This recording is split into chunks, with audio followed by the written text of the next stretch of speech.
Good morning, welcome to Morning Outlook. This is Kim speaking on Friday, crikey, what day is it? Friday the 23rd of March already. So there we are, um, near enough at the end of March, and we've come up to the 23rd, which has very little data coming out today. We've got a bit of inflation data for Canada at 12:30. We've got a speaker at 12:10, an FOMC speaker at 12:10, due to speak about the economic outlook at the Knoxville Economics Forum. There are audience questions, so he is a voting member, so Bostic. So watch out at 12:10 today. Aside of that, we've got coral durable goods at 12:30 as well, US coral durable goods. So maybe a little bit of volatility around that for the US dollar, which could obviously kick on to the euro and the pound dollar. Right, okay, so that's the news out of the way. Let's look at the technicals, and where are we? Well, the euro's continued running in quite a tight range. If I'd, it's in this wedge.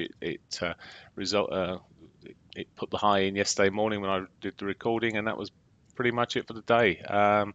Since then, well, it's edging its way back up a little bit again. Not necessarily a lot of momentum, a lot of oomph behind this move, but all the same, it's pushing up there now. Where could it run to? Well, looking at, I thought there might be a bit of hourly divergence. There isn't. Sorry, we're just looking at these ranges. Ignore this chart a little bit, but look to the right here. And well, the R1 is a possibility if it can push on this morning. Personally, if it's anything like what we saw yesterday, it could just sit roll from this area. And again, the suggestion with its higher lows on the hourly point of view here, high, is that it may continue on, but that is all through the Asian session, which is a weaker session for the euro. So just need to watch. I mean, we could be looking at, there's a trend line across the lows there, could just literally be looking to sell on pretty much on the break of that. There's a horizontal support there at 23.31 as well, so another area where it may just get a little bit stuck, but it doesn't look the most convincing currency this week. So have a look at the pound dollar. Again, signaling here into let it shooting star just about. Maybe looking to roll over again through the Asian session. We've seen a bit of a kick up here, but not massively convincing either. It just may just die a death today. It hasn't quite caught its daily pivot yet. I'm told it's 15 days it's now hit it in a row. Could miss it today, but I'll be surprised as it's so close. I'd be watching for just a move up into that to see if it pitches. If it breaks through it, I'd be a bit more bullish and maybe try and look for longs up to the L1. If it just runs into it, starts converting. Look at this lovely 50 moving average on the 60 here. To me, that is the trend line that's running across there. Nice angle. If it starts breaking after 8 o'clock, I would look for the sell points from there. Maybe, and target wise, really down to the 100, maybe down to that daily pivot there. See what you can get from it. Dollar yen. Dollar yen continued yesterday with the sell-off. It's broken the lows now. I was speaking in our trading room yesterday about watching for this. It does like running off south there. It's switched back negatively on the momentum. It's looking sort of weak, but it may take this bounce from this S1 area. It sort of really had a solid ride down there. I think we just need to watch for this morning. See, it hasn't double bottomed as such on the hourlies here, but it does look like it could be heading back towards the 21s. Maybe the daily pivot at some point. It had a good sell-off yesterday. The dollar against the yen there. Bit of a safety concern generally, but let's see. It may get a bounce from there yet. Okay, dollar yen, Aussie dollar. Aussie once again sold off right the way through the day. At the moment, it's bear flag territory, really sort of coming in here. There's not a lot of clues in terms of where it's going. It may switch back negative again. It's the hourly is actually sometimes a better picture to look at some of these out of the daily, and you can sort of see again. There's a couple of lows here at the 11 o'clock candle yesterday into the 6 o'clock candle today, draw the trend line across there. If it breaks that, that may just be the signal.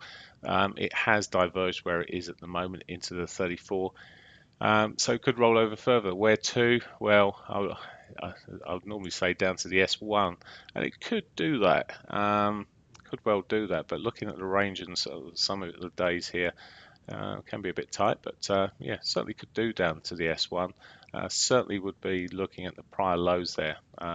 So there's possibly support around those prior lows to watch out for. Okay, and finally the Canadian dollar, if I can pick on it. Let's run on to the dailies first, have a look from this daily perspective. Well, it did break through yesterday, that trend line I've drawn on here. It's broken through, pulled back in, closed above it, but it's rolling again at the moment. Maybe it's still got some legs. I'm just going to flick and look at the price of oil for just a moment. See what's going on. This has been pushing up back towards that sort of those prior highs there. It fouled yesterday at one point, but it does look like, well, maybe it's going to push right away into those prior highs there, around about the 66.50. So we'll see how that runs out then. So back to looking at the Canadian dollar. So bullish from an oil perspective there. It's helping the CAD for a moment. As I said, we have got data coming out later. Let's just break down here now. Shorter time frames, well, the 4-hourly bear flag that sort of sat there, and then coming down to 60. Well, it's just breaking through. It's now there was a trend line across the lows here. I was looking at late yesterday. Well, that's walked its way out of that at the moment. A bit uncommittal here either way, isn't it? It's just pretty much going sideways. May just need to look for the early sort of signs of what it's about to do. A run into that 60.50, well, may not be the best of moves, but it may give a short position if you're looking on the short side. As I say, it does look on the bigger picture like it could roll over some more there. Okay, that's pretty much it. Let's just have a quick look and see where we are. Got some big expiries today on the option front there. Okay, 22.50 is and 22.300. So on the euro, so watch out on the euro today. It just with the lacking of any significant news, just look at that sort of 22.50. Okay, that would be seeing it selling off, wouldn't it? 22.50 is a stack of options between that and 2300. So maybe we'll see a sort of sell off around those sort of towards those, somewhere between them, or maybe right away through them. We'll see. Yen wise, it's still quite a lot sitting at 106. So that has been holding it back a little bit, but let's just have a quick look at the yen. 106, so that's above. So I'd be wanting quite a big boost here. As I say, maybe putting a reversal in 106. If stranger things have happened, maybe it will run back towards that 106 area. And that's pretty much it. It's very small numbers. Euro pound 0.8775. So there are some on that, but I'm really more interested in the euro and the yen here in terms of the option expiry. So there are quite some chunky numbers there, particularly the euro. As I said, watch out for that 122.50, 123 area. That's where the big money is sitting at the moment. Okay, have a great day. Bye for now.